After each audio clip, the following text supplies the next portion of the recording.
Firman Tuhan berkata dalam Yesaya 55 ayat 8 dan 9. Sebab rancanganku bukanlah rancanganmu dan jalanmu bukanlah jalanku.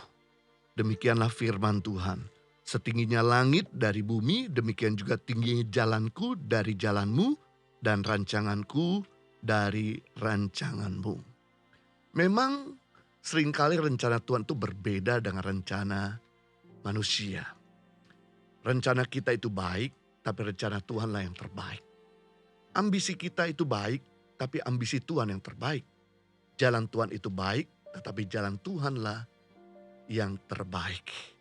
Pertanyaannya adalah, apakah kita mau mendapatkan yang baik atau mendapatkan yang terbaik?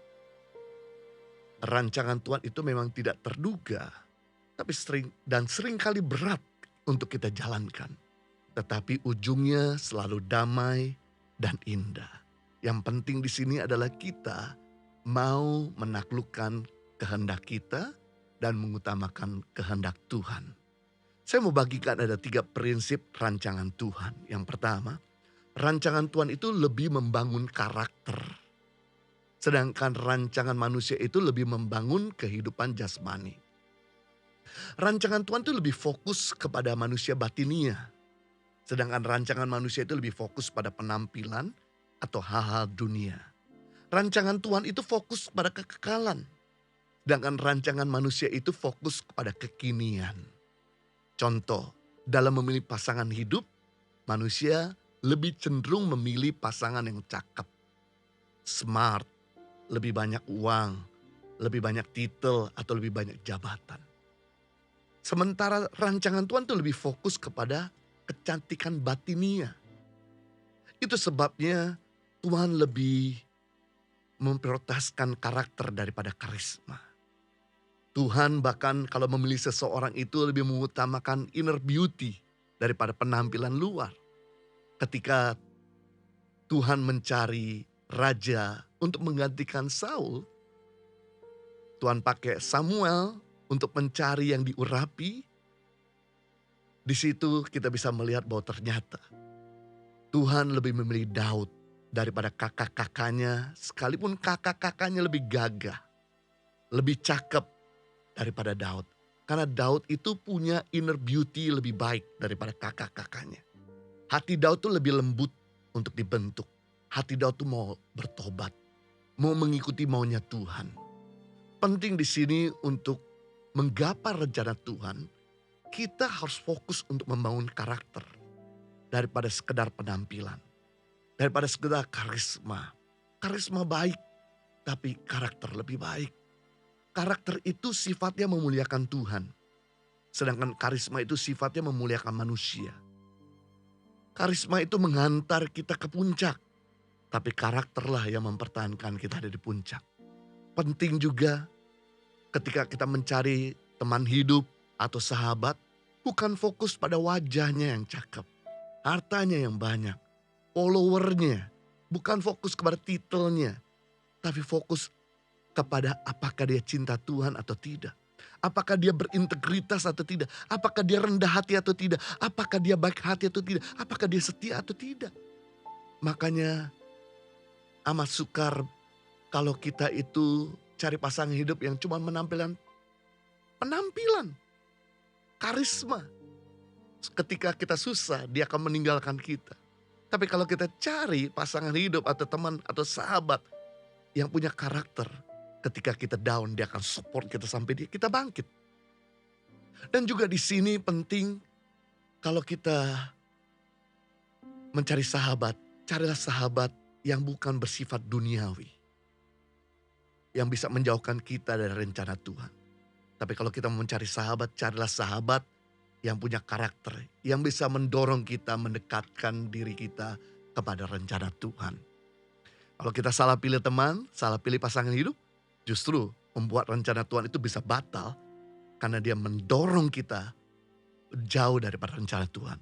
Tapi kalau kita cari sahabat yang punya karakter, punya nilai-nilai, dia akan mendorong kita untuk mendekat pada rencana Tuhan. Yang kedua, prinsip daripada rancangan Tuhan. Tuhan selalu memberitahu rencananya kepada sahabat-sahabatnya. Jika kita punya sahabat, amat sulit bagi dia untuk menyimpan rahasianya kepada kita. Termasuk kita, kalau kita punya sahabat dekat, amat sulit bagi kita untuk menyembunyikan rahasia kita kepada dia.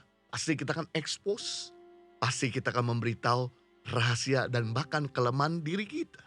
Sama halnya, kalau Tuhan itu jadi sahabat kita, amat sulit bagi Tuhan untuk menyembunyikan rencananya dari kita. Dia pasti akan memberitahukan segala-galanya untuk kita. Tuhan yang kita sembah bukanlah patung. Bukanlah Tuhan yang bisu. Dia adalah Tuhan yang suka berbicara. Dia pasti akan menyatakan rencananya kepada kita sebagai sahabatnya. Saya teringat pada saat Tuhan mau menghukum bumi dengan air bah. Dia beritahu Nuh. Bahkan dia juga beritahu tentang air bah ini kepada orang-orang di zaman itu melalui Nuh. Namun hanya cuma Nuh dan keluarganya mendengarkan suara Tuhan dan taat membangun bahtera. Merekalah satu keluarga yang diselamatkan. Mereka yang tidak mendengarkan suara Tuhan, mereka tidak diselamatkan. Saya juga teringat pada saat Sodom dan Gomora akan dihancurkan, Tuhan memberitahu kepada Abraham untuk menyelamatkan Lot yang ada di kota Sodom dan Gomora. Tuhan itu suka sekali berbicara kepada umatnya, kepada anak-anaknya, kepada sahabatnya. Pada saat anak pertama Daud dan Betseba akan meninggal akibat perbuatan dosa mereka, Tuhan juga memberitahu kepada Daud. Pada saat masa kekeringan dan kelaparan akan melanda bumi selama 3,5 tahun, Tuhan juga memberitahu kepada Elia. Tuhan itu adalah Tuhan yang selalu menyatakan apa yang akan terjadi di depan kita. Bahkan pada saat bangsa Israel masuk ke pembuangan di Babel, Tuhan memberikan janjinya melalui Nabi Yeremia bahwa dia memberikan rancangan damai sejahtera dan bukan rancangan kecelakaan untuk memberikan kepada mereka hari depan yang penuh dengan pengharapan dalam Yeremia 29 ayat 11. Jadi, jangan khawatir tentang hidup ini, jangan khawatir tentang masa depanmu, karena kita tidak jalan sendirian. Ada Tuhan yang menuntun kita. Ada Tuhan yang akan mendampingi kita. Ada Tuhan yang tidak akan pernah melepaskan kita untuk melewati hari-hari di tahun ini. Yang ketiga, rancangan Tuhan itu prinsipnya adalah rancangan Tuhan harus melewati banyak proses. Prinsip rancangan Tuhan yang ketiga, kita siap melewati proses yang harus kita hadapi. Kenapa kita harus melewati banyak proses untuk mencapai rencana Tuhan? Tujuannya adalah untuk membentuk kita. Dari orang yang sombong jadi rendah hati. Dari orang yang selfish jadi selfless. Dari orang yang kikir jadi murah hati. Dari orang yang hidup semau-maunya jadi hidup menurut kehendak Tuhan. Semua orang-orang yang diangkat Tuhan, mereka adalah orang-orang bersedia melewati proses yang hebat. Saya teringat dengan Ayub yang kaya, punya keluarga yang mapan, punya kesehatan yang luar biasa. Tapi suatu hari dia menghadapi proses yang tidak mudah. Dia kehilangan kesehatan. Dia kehilangan 10 anak kandungnya. Bahkan dia kehilangan harta bendanya. Dia alami proses ini selama 30 tahun. Bukan waktu yang singkat. Orang-orang dan teman-teman dan bahkan istrinya pun menyuruh dia untuk meninggalkan Tuhan. Tapi Ayub mengerti ini adalah proses yang dia harus hadapi untuk menggenapi rencana Tuhan. Karena Ayub tidak memberontak. Karena Ayub tidak meninggalkan Tuhan.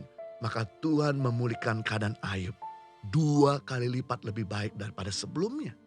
Itu sebabnya Ayub mengambil sebuah kesimpulan dalam kehidupannya. Di dalam Ayub 42 ayat yang kedua. Dikatakan, aku tahu bahwa engkau sanggup melakukan segala sesuatu. Dan tidak ada rencanamu yang gagal. Amazing. Rencana Tuhan dalam kehidupan kita tidak bisa digagalkan oleh siapapun dan oleh apapun.